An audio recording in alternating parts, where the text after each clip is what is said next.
All right, guys, welcome to the podcast. We're going to jump right into it. We're going to talk about reframing, planning to fail, and how you and I are biased. All right, I'm just going to jump into it. There are a lot more than 10, but there are 10 very common biases that we deal with on a daily basis that we don't even know we have.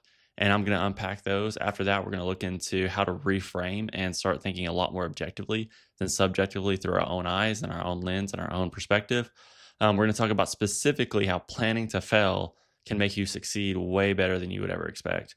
And then last, we're going to talk about a speech that was written in 1965 on, I think it was on the radio by Paul Harvey, and it's called If I Were the Devil. So we're going to look at the biblical perspective of planning to fail. Let's jump into it. Okay. All right. So here is the thought behind this, right? So there's reading through a book. It's Diary of a CEO by Stephen Bartlett, and it talks about a lot of different biases, and it really made me think about it. Some of the most common biases you don't even realize you're doing on an everyday basis. And I'm really just going to jump in those. You've probably heard these before, but I'm just going to kind of jump into them. We have the confirmation bias, which is essentially you see what you're looking for. Like, so if you're super into dogs and you're looking at clouds and you're trying to see what animals you're looking up to, you're probably going to see dogs, right? Or if you're always looking at, let's just see, I don't know, opportunities to make film, video, or you're a photographer and you're always looking at the world through like that photographer lens of like, oh, this is a cool shot, this is a cool angle, this would be a cool frame. It's just one of those, the confirmation bias is you're really just trying to, you see what you're looking for. And when it comes to ideas and opinions, if you strongly feel a certain way, every time you see or filter information, you're going to see it that way. So I'm trying to give an example. If you are always thinking that, public education is bad, right? I just use that lens, like that example a lot because I work in public education. Well, everything that you see and filter, you're going to look at it from that lens. For somebody who believes in public education, you're going to see it differently. Same thing like your view on cops or authority, or there's just so many different things. If you have some kind of bias that you already think about a certain topic, your confirmation bias means any other additional information that comes in, I'm going to accept and think about what supports my idea and my claim, and kind of reject and neglect or disprove the ones that don't. So confirmation bias is probably one of the most common that we do, probably without really understanding. It's probably drives from a really big emotional anecdotal thing that happened in your life, or a piece of like something happened to where you're always going to think and reframe of like, if you had some bad luck dating early on, you might start thinking, well, girls are just, you don't want to date girls because it's a waste of time, and relationships are a waste of your time. It's just one of those. I think this really drives from an emotional standpoint, where you have a certain experience that drives this bias pretty much forever, unless you start reframing, like we're going to talk to in a little bit. Another one's called like the halo effect or the halo bias, to where you see the good quality or something good in somebody, and you can not see all the bad that follows it. So if this is really common in like sports figures, right? So you see some really, really good, awesome, top of the world athletes, and people kind of have their frame or have their judgment on them based on how good they're able to put a ball through a hoop, run down the field, how fast they are, how they can jump, how they can dunk, whatever else. And they kind of idolize them, but they kind of ignore some of the other things that they might have done in life that's probably not so, worthy of idolization, right? Which we shouldn't be idolizing anyways. But what I'm saying is you tend to see the good quality, and the bad qualities will kind of disappear because you're so focused on one. Same thing with like dating, bosses, employees. Like if they have one really good quality, it's good. You can easily overlook everything else because you are so fixated on that. It's kind of called the halo effect. Affinity. So this is one where affinity bias, affinity effect, where if there's something that is, when somebody's like us or similar to us or have the same traits and qualities as we do, we tend to like them more, gravitate towards it, share common ideas. And this is, I think, just a natural, probably tribalistic, early on, where it's like, hey, they're like me, I'm going to stick to them. And I think it can obviously drive some pretty bad things at times, but I think it's one of those where I think it's kind of how you find cliques at schools really easy. When the new kid walks in and he's like, does he fit in with this crowd or this crowd or this crowd? As soon as you start seeing somebody that's kind of like you, just gravitate towards them. And I think that's for a lot of reasons. I think it could just be, you want to, there's probably some safety to it. There's more known. If I know this person is into this, and this, I can probably assess and trust that they're similar to me and they're not going to surprise me a lot or, have any issues like that. So that's one where I think it's important to know because I think it's going to be I think it could drive and limit some relationships in life or limit some opportunities because you're always looking for something similar instead of experiencing, other people and different views and different points of view. I think it's one of those where you want to kind of remove that just so you can get more out of relationships and other people around you. Okay, this is a big one. Loss aversion, fearing to lose more than you're willing to win. There's a couple different ways to look at this one, but one of the easiest examples I can think of is this one is like when you're investing in something that you probably shouldn't be investing in, but since you've invested so much into it, you're going to keep doing it. Whether that's a stock or a business or an idea, it's kind of the driving force behind like, well, I can't give up now because I've invested so much into it. And I think there's times where that can actually be a positive. It lets you kind of keep grinding, keep trying, keep believing, but at the same time, when all the signs are there and you're holding on to, you're on the sinking ship because you put so much money in the ship. If you don't realize you're taking on water until it's too late, then you're gonna hit a pretty hard. You're gonna have a pretty bad disaster on your hands. So just know, like when something is failing, kind of remove your mindset of like, okay, am I ignoring the indications of this succeeding or failing because I want it to succeed so bad? And that's really what's going to get into the plan to fail later on. But just hold on to that thought and we'll get to the next part of it. The next one is going to be you're like an anchoring bias, the anchor effect.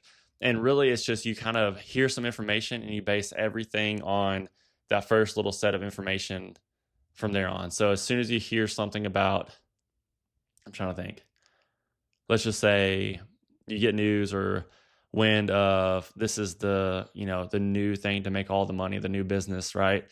As soon as you hear like, oh, this many people are succeeding at this rate and everybody's getting rich from it, as soon as you hear that, that's all your brain can think of because that was such I think a kind of it created emotion in you. It created like a dopamine effect of like, this is the plan here.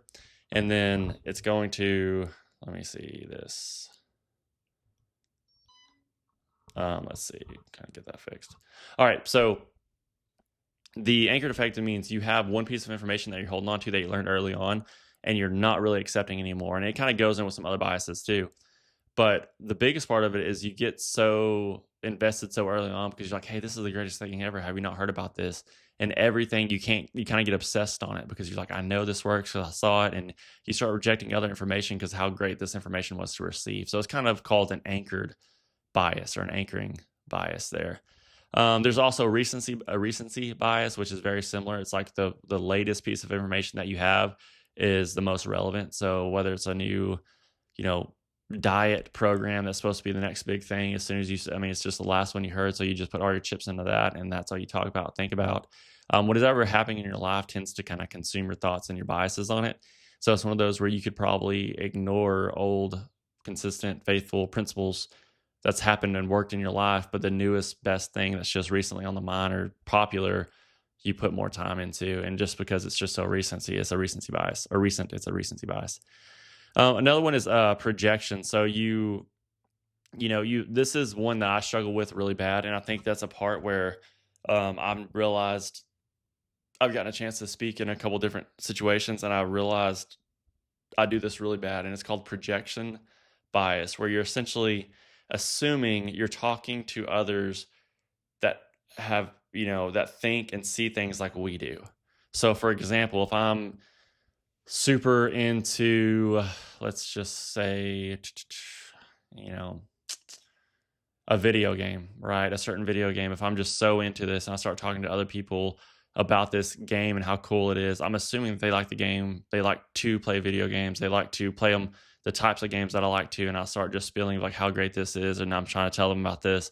And it's really because I assume that everybody's going to think like I do. Like I assume that like when a new concept or idea comes out, it's like, oh yeah, this is how you should think. Or if I don't like something, I assume others are not going to like it.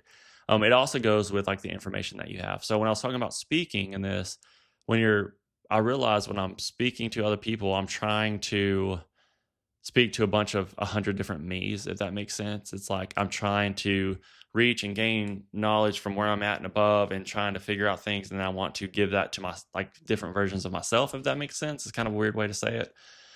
Instead of, let me give you an example. So I coached a sixth grade basketball team. I think it was like my senior year, the year I graduated. And I started coaching them. I just went in there assuming that they knew what I did at sixth grade, or and this was not like a highly select team. This is just, a little local youth league needed help. So I helped them. It's just something for kids to do, parents dropping them off, type thing. And I just kind of assumed from playing basketball, like they're going to know the principles of different offenses and defenses and how it works and, footwork. And I went into the first couple practices thinking this, and it was an absolute disaster, right?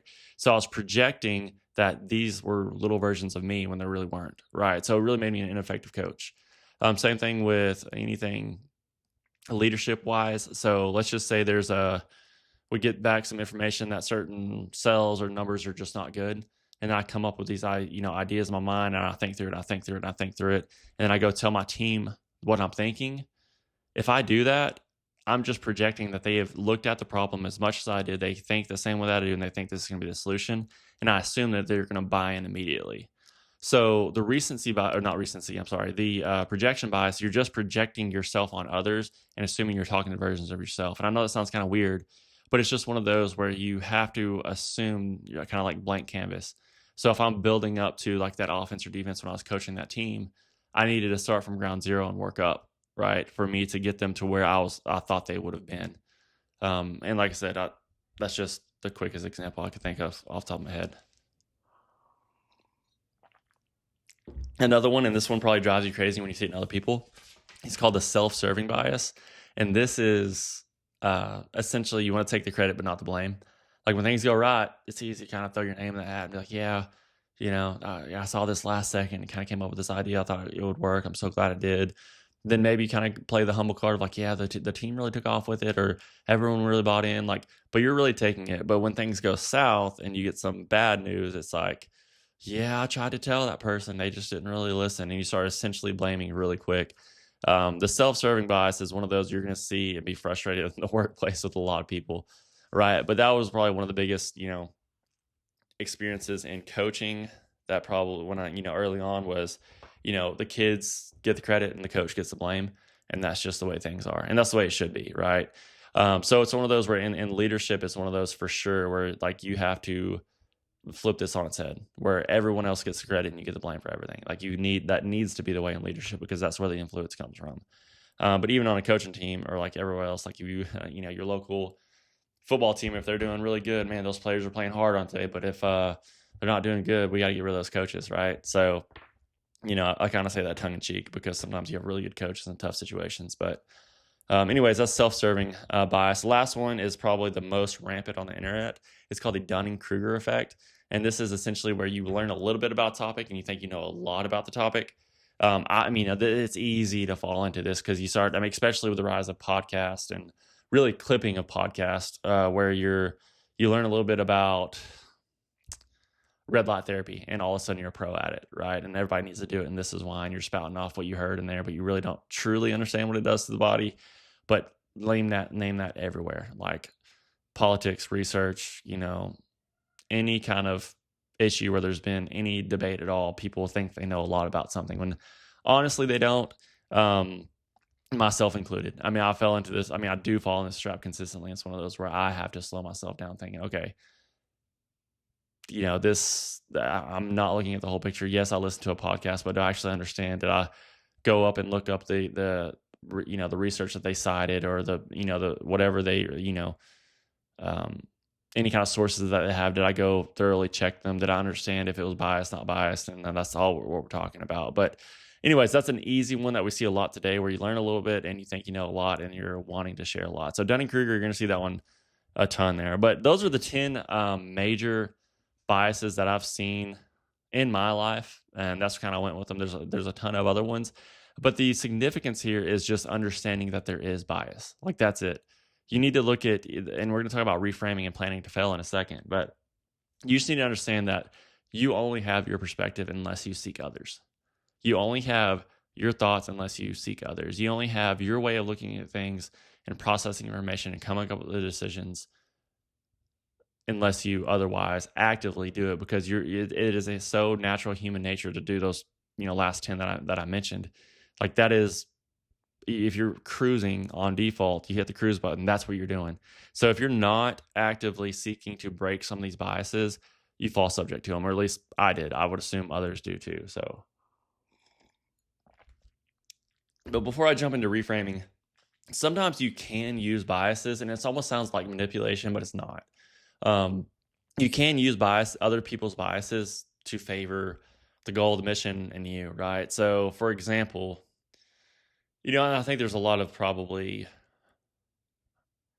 unethical ways people kind of get in people's head and try to do and make their biases work out for like car sales and home sales and all that kind of stuff. I'm sure there's a lot of bad that goes out there. But for example, what I realized in my first year of administration is people will work harder for their ideas than they were yours. So if there is a problem, let's just say attendance rate at high school, right, which is kind of a problem, but attendance rates, right? And you put everybody together and get a brainstorm and you get a team, say, hey guys, we have a problem with attendance. Here's what we need to do to fix it. Well, everyone's like, all right, well, whatever, I guess here's the plan, we'll do it. Or if you say, hey guys, here's the problem with attendance, what solutions do you all have? They come up with solutions, the teams, you separate them into teams, wherever else, and they kind of vote on one solution they all come up with. If you use that plan, they will work at it twice as hard than they will your plan, because of the bias of like they put the time and research into it. So there's like kind of that loss aversion. They've invested into the problem. They've invested their time and resources and thoughts and money and whatever else it might be to come up with a solution. So now that solution that they have is like, hey, this is the one, this is the best one, and anything outside of this is not as good because this is mine. It's also recency. It's also you're giving them projection bias, because you've given them the problem and now they're projecting that everyone sees it like they do. In short, I just realized people will work significantly harder on initiatives that they create versus the ones that you create. So the more you can allow input and others to come up with, ideas and work on things, it's really, you got to check your ego and your pride, kind of like we talked about with the kind of self-serving, and just give the credit because they're coming up with it. They're going to work harder with it. And then your job as a leader is to solve the problem, not to be the one that solves the problem, if that makes sense. So whatever the best solution is there is the best solution, whether it's your idea or not your idea. Your job is to facilitate it, right? So yeah, there's just one other ways to do it, as far as you getting other people's biases to kind of work for you. All right, so then it's reframing, and the biggest reframe I've heard is probably from Jocko Willink, which is just detach, meaning get outside of yourself, back up, see the problem from the bird's eye view, see the problem from other people's angles, see the problem from all these different ones. The biggest one is like get out of yourself for a second, all right, and look at the problem. And detaching is probably the best word for that. That's as far as reframing. The next best one that has significantly impacted my life in a way that's probably hit an arbitrary success rate probably for all the things that I'm doing is planning to fail. And what I mean by that is this kills your biases immediately. So when you plan to fail, you essentially delete all those biases and you flip it on its head and you start backwards designing, right? So for example, that attendance plan, let's just say I come up with the idea of how to fix, high school attendance. I put my time, money, resources into coming up with a plan. I spend a lot of time on it. It's loss aversion, it's recency, it's confirmation bias. I'm biased because it's my idea and I put so much into it. So I will be blinded by the things that are counterintuitive to my idea. So for example, if I have one aspect where I need the teachers to do something, if a teacher comes up to me and say, hey, we really, I love the idea, but we really don't have time in our schedule to do this thing that you want us to do, I'm probably going to ignore that and say, no, I think we can make it work. Instead of listening to that teacher and be like, okay, that does make sense. That is going to be a problem that could cause this to fail. So before I even have that conversation, I need to look at the idea, the plan, the initiative, whether it's a workout plan, a date night, a vacation plan, starting a business, whatever it might be. And what you do is you plan to fail. So you can ask yourself, instead of always asking like, what's going to make this work? What's going to make this succeed? And you do that over and over and over again. So where you're just coming up with a plan of what works, you then ask yourself, what will cause this plan to fail? And then backwards design it. So something that might cause the plan to fail, it's like, okay, if I have, if I can't consistently create funds from donors, then if that's going to make it fail, then I need to plan that in to the blueprint of the plan going forward. So you kind of backwards design. It's like, what's the thing that's most likely going to make this fail? Well, one is like, if I don't communicate deadlines with my team. Well, yeah, if they don't have deadlines, then this is going to fall apart. So that's a huge part of it. And a lot of it's going to be communication. There's going to be a lot of major, like, well, if I don't communicate it, if I don't have good plans, if I don't have check-ins, if I don't, communicate expectations, there's a lot that will make it do, but like make that happen. But even in my personal life of like these videos, for example, or my newsletters that I write, one thing that was going to make my newsletters fail is if I did not have a consistent day that I was going to post. And I had some other people expecting it to be posted, whether it's one person, whether it's just my wife that I forced to read them all, or if it's a few people, a few friends, or a few people that actually kind of get into the newsletter system. So if I didn't say every Monday at 6 a.m. this is going to happen, I would not do it consistently. I would eventually do it based on motivation instead of discipline, and I'd probably stop writing and only do it when I felt, and that'd be 3 weeks without completing one, and then I probably wouldn't do it ever again. So I knew the planning to fail is like, if I did not have a consistent time that had accountability from somebody else to read it, to post, I know this would fail. So that's an example. And this is workout programs. Like if you're going to plan, to work out 3 hours a day, which is kind of ridiculous anyways, but if you plan 3 hours a day and you're like, okay, what's going to make me fail? It's like, well, I know at this part of the year, my work schedule gets really tough. So maybe 3 hours a day isn't the goal. Maybe it's just I need to fine tune my goals and get it in a short amount of time, or whatever it might be. If you look at the plan or the initiative or the thing you're fixated on and ask yourself, what's the most likely to make this fail, and do it like, hey, number one, this will make it fail. Number two, this will make it fail. Number three, and you list that as far as you can, then go back to your designs or start designing the plan to make it succeed. It almost eliminates all those biases. So that's been the biggest biggest issue.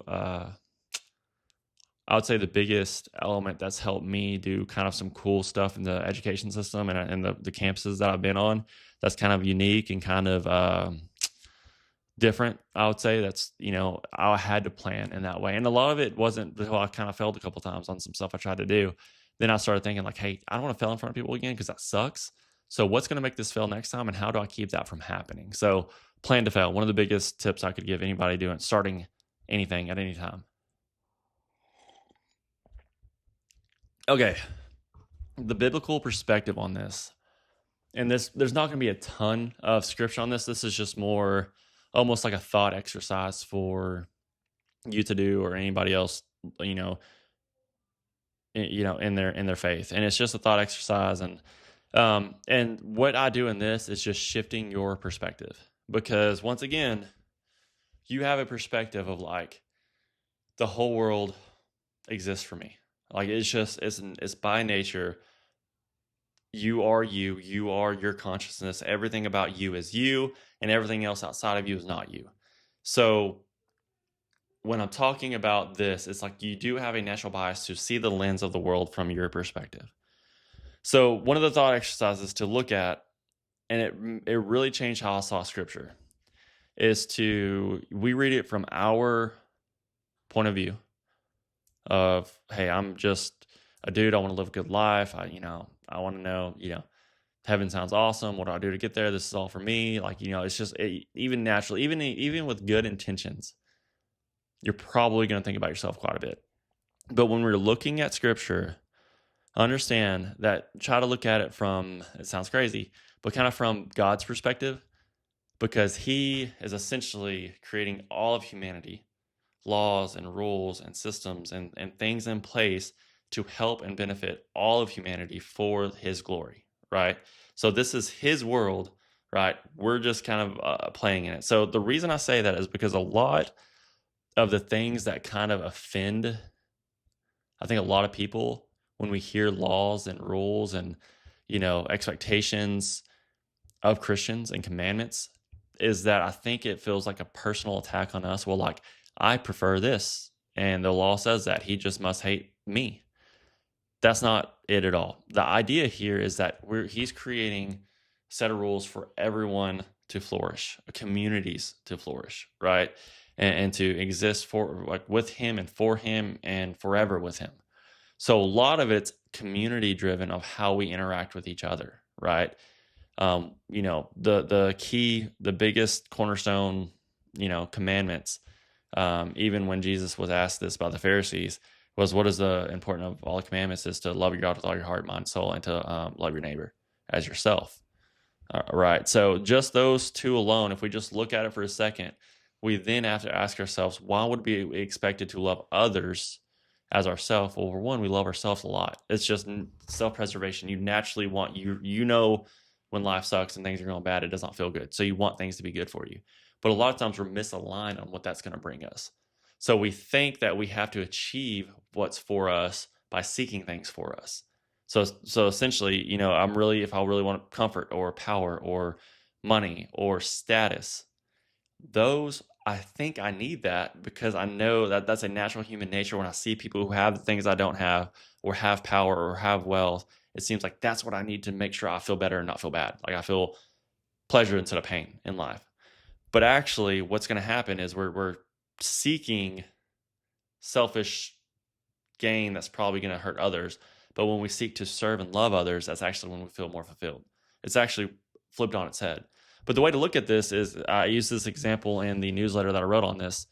It was, when we think about, let's just, we're a 5-year-old kid, right? And we have loving mom or loving dad, loving mom. We have some siblings and everything else. And then all of a sudden, our dad starts giving us rules like, hey, stop eating candy. We're not going to eat candy all day. You have to eat, fruit, vegetables, meals like you're supposed to. Well, dad, your first thought is like, why would you take my candy away? I love candy. Why would wouldn't you love, doesn't it mean you love me if you give me candy? Like, well, no, the dad's thinking the bigger picture of like, hey, I know what's better for you more than you do. Right. So the dad is saying, hey, if you eat nothing but candy, you're going to ruin your teeth. You're going to have a bad diet. You're going to be malnourished, all those things. So we got to understand that the laws are created for us from a bigger understanding than we have. So this was huge for me because a lot of times I felt like, the pride and ego that I had in my life and still battle with daily, just thought I knew everything. And this little invisible God in the sky is just trying to crash my party. He doesn't know what's good for me and all that. That's my teenage brain for you. But I was looking at it like a toddler throwing a temper tantrum because I couldn't get my candy or I couldn't stay up late playing video games or whatever else it might be. So we kind of have to flip it to like, okay, from the dad's perspective, he knows what's better for us. And we have to kind of believe and trust that because he has more experience, more time and everything than we do. But our pride and ego is going to tell us like, you don't know what's better. I know what's best for me. And we're going to get into that a little bit later too. So the next step is not only am I this 5-year-old where the dad knows better, but now I have 4 to 5, siblings in the house, which I had 3 older brothers growing up. So it's kind of easy to fit, but there's also going to be rules and laws of like, guys, hey, I don't want you fighting all the time. Don't be hitting each other. Y'all need to love each other. Y'all need to apologize when you do something wrong. You don't need to steal from him. You don't need to try to take his things. There's going to be laws that affect the community, that affect everyone, that affect the church and the believers. But in this analogy, this is like you're trying to create a family that operates together with order, structure, and law and order, right? Because without it, you have chaos, and the older brothers always going to steal from the younger brothers, and it's going to be a very disorganized, chaotic, horrible environment that's just bad for everyone to live in if you don't provide that order and structure, that law, right? So when it comes to this analogy, again, you're like, we also have a dad that's creating laws or rules for the household that's good for everyone, right? And then, at the same time, when we're looking about rules and laws and justice, like if, my brother, hits me in the face, I want my dad to be able to be the one who provides the perfect justice for whatever happened. Or if my little brother steals from me or my sister does that, whatever it might be, you want your father figure to have a perfect justice system for anything that happens. And if he's not perfect, then that creates more disorder, right? So I probably can't jump into that in this video, but we also see that in God too, of have a perfect justice system with perfect grace and mercy. And we see that on the cross, and there's so much to unpack there that I may have to do a different video for. So let's say an analogy. So the next thing, let's just say the dad wants the family to have a positive effect on the community and others. So for example, the dad say, hey, on Saturday, we're going to go we're going to go donate our time for community service and just help pick up trash around the park or help, go pass out food and drinks to, a nursing home, whatever it might be. Well, really, in a sense, that's not going to be pleasurable for the kids because you're taking away their fun free Saturday, right? But we're building a bigger why, a bigger system, a bigger community here. It's like, hey, this family that we have, we're going to go do good things for others. And there's going to be rules and laws that I give you that you may not understand, but it's going to be for the betterment of everybody. I think betterment's a word. I don't even know if betterment is a word, but for the better for everybody. Right. So it's going to be one of those that, hey, we're going to be giving, we're going to be kind to others, we're going to invite others to our home and have meals with them. Those kind of concepts is because that dad is trying to build something bigger and more beautiful than ourselves.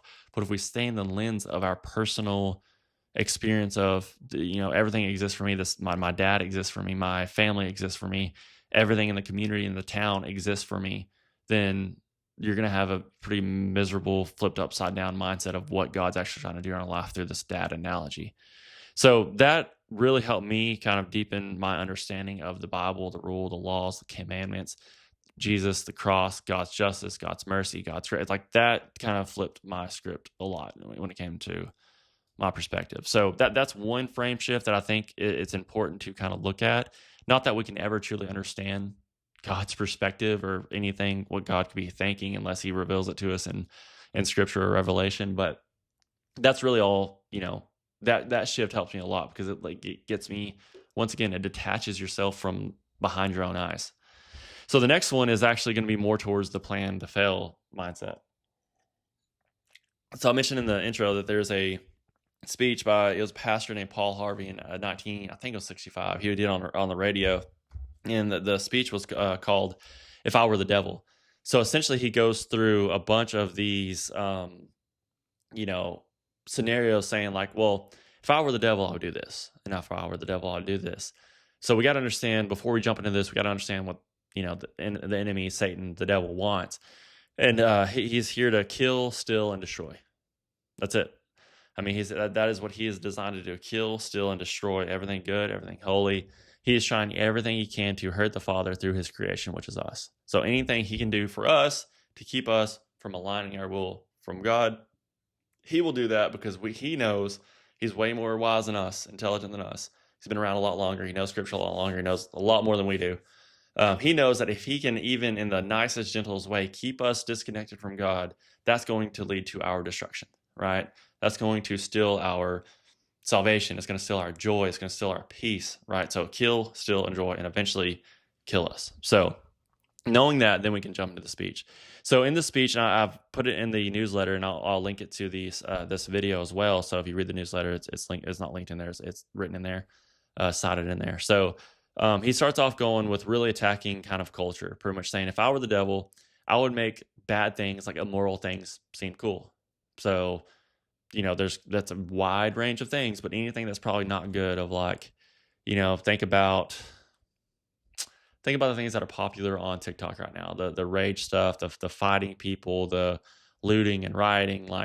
People are glorifying these things. It's getting millions of views. Like, the horrible kind of pranks that people do to other people. There's just so much. I think about all the immoral stuff that just seems cool, whether it's, sexualization, whether it's, the greed of buying Bugattis and all of these things, like all these things that just really kind of, not necessarily are immoral, but things that just aren't good and bad. I'm gonna make that seem cool if I were the devil. I'm gonna make things like entertainment and drugs, alcohol, and I'm gonna use that to tranquilize people. And the verbiage he used, I think, was tranquilize, which I think is an interesting word. And when I think about entertainment, man, I think about doom scrolling. Right, this was written in 1965. I think about watching 5-6 hours of TV a day. I think about playing video games 8 hours a day. If I can tranquilize them with entertainment, with drugs, with alcohol, if I can keep them from being effective in any way or motivated and wanting to take action, I'm gonna do that. So with entertainment, think about our screen time, think about social media, just think about, I think it makes pretty clear sense here, right? I think we can use entertainment to keep us from doing anything because we just want the easy, free dopamine that serves ourselves and does not serve our community, right? He also says I would remove God from school and government buildings. We've seen that push, definitely, and I think separation from religion and state. Like, I mean, there's a lot to unpack there too. But for the most part, what we've seen, we're actually starting to see that pendulum swing a little bit in conservative states when it comes to education, where we're, it talks about the commandments, we're still able to pray. So there's some elements. I think this has been combated a little bit throughout the years, and we might be seeing a little bit of a swing back. But for the most part, yeah, we're trying to remove God from school, from government, from everything in society. The next one, which I think is really important, you could do a deep dive on, is emotions. He talks about, if I were the devil, I would let the emotions run the schools and not be regulated. I would let we would neglect emotional discipline. And what this is saying here is not necessarily like we don't have emotions. It's actually the opposite. It's actually we're going to let our emotions run wild and also dictate and drive us, right? So this is where, you do what you feel like. If somebody makes you feel a little bit bad, they're the enemy. If this makes you feel good, then it obviously must be good for life and good, and you must be doing it right. So when we have no emotional discipline, that's kind of like the marshmallow test of, can I be disciplined enough to understand that this emotion might be uncomfortable, but it doesn't mean it's necessarily wrong or bad. So this same thing is like, if we did this in a physical sense, it's like, if anything caused my body to feel bad in any way, like, let's just say, well, working out kind of hurts my body, so I'm not going to do it. Or, I don't really like eating, healthy food because it doesn't taste good. If you do this nonstop, what does it do to the body? Well, it breaks it down, kills it. The emotional side of this is, if I'm only doing what I'm like, well, we're kind of hardwired, and culture has offered things to us in a way where, it's this easy, free dopamine. So, I can find whatever I want on the internet, and it can make me feel good, and I can agree with it, and I don't ever have to challenge myself. But I can also find things that challenge me. And think about people in your life. Think about, if you've been on sports teams, coaches that have challenged you, they kind of pushed you and made you uncomfortable, and you got better from it. If the coach always allowed every player to do exactly what they wanted, then they would not have a team. It would be awful, right? Same thing with like teachers and education. Think about, law, people who are attorneys and going to medical school. Like, if you just did what you wanted to do, and you couldn't regulate your emotions of like, hey, studying until all nighters before exams sucks, but then, doctors have to do that. So if you're only doing what you feel like doing and the things that feel good, the emotional side of this, that's what, in the speech, he's indicating that the devil would want that, because without emotional discipline, you probably don't have spiritual discipline. And for me, physical discipline is what's probably strengthened those other two for me as well. So that is, to me, when I started reading this about him, when he's talking about emotion, I would let it, neglect emotional discipline and let emotions run wild in schools, and say, this is how you have, that's another podcast just talking about public education and what's kind of been allowed and stuff. But for the most part, that's what it's talking about with emotional discipline. And the last one is, he really indicated his how. He said, I would never, essentially he says, I would never be obvious. So an obvious attack is easy to see, it's easy to counter, it's easy to understand, it's easy to plan for. But the drift of, just let me just point you in a little bit of a different direction, and eventually, you're way off course, and it's a problem, right? Think about like how, governments, see how, some there's a lot of times where governments try to do things in a very, very subtle way without us knowing, to take over, right? And it's one of those where I wouldn't be obvious. If I can just take away a couple little things, if I can just say, hey, this is cool now, if I can just have a little bit of control on what's popular in culture, and if I, he would never be obvious about it, right? Think about coups. Think about, there's just so much to unwrap there, but it's one of those where it's easier to trap a wild animal when they don't know you're there than when they know you're there, right? So like a good hunter is going to be invisible, right, to the prey, and the more you can guide them and trap them and put the animal where you want them without them really knowing, then boom, you take a shot, right? So I think that was a pretty interesting piece, where like devil's never obvious. Sometimes it's just a whisper in the back of your mind. Sometimes it's just maybe just, hey, did that really mean that? When we talked about even just the serpent in the garden, like, he doesn't just come out and say, hey, I want to destroy you. I hate this creation, and I'm going to try to get you damned to hell. He didn't say that. He sure said, hey, well, why aren't you eating that fruit? Surely God didn't say that. Like, God would want you to be like him, right? So the serpent kind of going with this approach of like, hey, no, that's not probably what it said. It's lies, it's deceit. And you see that all through scripture of how the enemy works. So it's just one of those, why would you be obvious? Okay. it just kind of gives away your attack. So he's talking about, and then one other point that I think he made was I would do everything I could to kill ambition, right? So if I can take the ambition from people, then you're pretty much taking over the world because you're taking their job to do anything and to be anything. So there's not going to be any kind of resistance or countering. So, anyways, if nothing else, like don't even listen to anything that I do. Go listen to the "If I Were the Devil" speech, and then let that kind of look at your. I'm curious on how you saw everything before, after listening to that, and then how if it shifted your perspective anywhere, because that one shifted mine. Because then I started looking at my life from, I don't do it all the time, but it's like if I were the devil, like so if I was making some choices, right? Like, hey, this weekend I could either do this or I could do that. You kind of say, well, obviously I have a way I feel about this, but what does this do from God's perspective? Does this build or advance his kingdom? Or like, does this actually let me slip a little bit more towards the "if I were the devil" speech? Does this kind of take me a little bit further away from God? And you don't have to do this like, you know, it's just probably with more difficult situations in life, or maybe some spiritual disciplines, or maybe it's like, yeah, if you only follow emotions and how you feel, you're probably neglecting spiritual discipline as well, because some spiritual discipline doesn't feel great in the moment, but afterwards it's just like a hard run in the middle of the heat. Like once you're done, it feels really, really good to get it done. So anyway, so if you start looking at some choices for like, hey, if I'm leading my family, if I were the devil, how would you lead your family? Well, you probably wouldn't build strong relationships with your kids. You'd probably let tablets raise them. You'd probably not be checked in and involved in their school. I mean, there's just a lot of things where, like, if you put on the "if I were devil" speech, because here's one huge reframe in my mind: if you're not willing to lead your family, Satan is, the enemy is. Because why not? Because a family without a strong father leader is the easiest to prey on for the enemy. So I just think it's worth asking yourself a couple times: if I were the devil, like how would I approach this, or how would I try to influence this person? One of the biggest verses to that I hang on a lot is Jeremiah 17:9.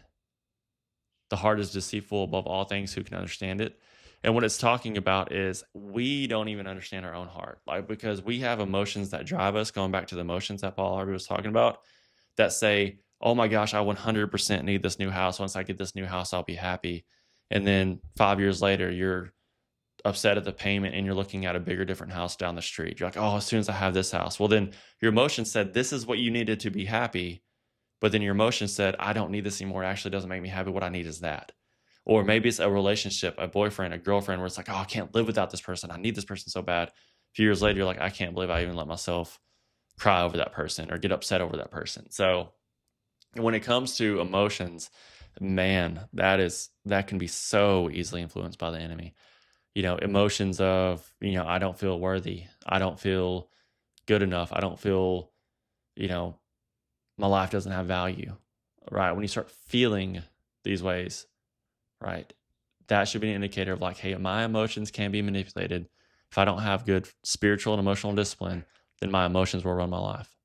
So this was one of the biggest ones where, like, I'm not going to let myself decide these things. I'm going to let the God who created the world, the earth, the universe, and created me, and I'm going to rely on what's true about what he tells me, not what I feel about me, because even what I feel about me can be wrong, it can be manipulated, and it can lead to some bad things. So that was one of the biggest probably perspective shifts I've ever had when it comes to this side of things.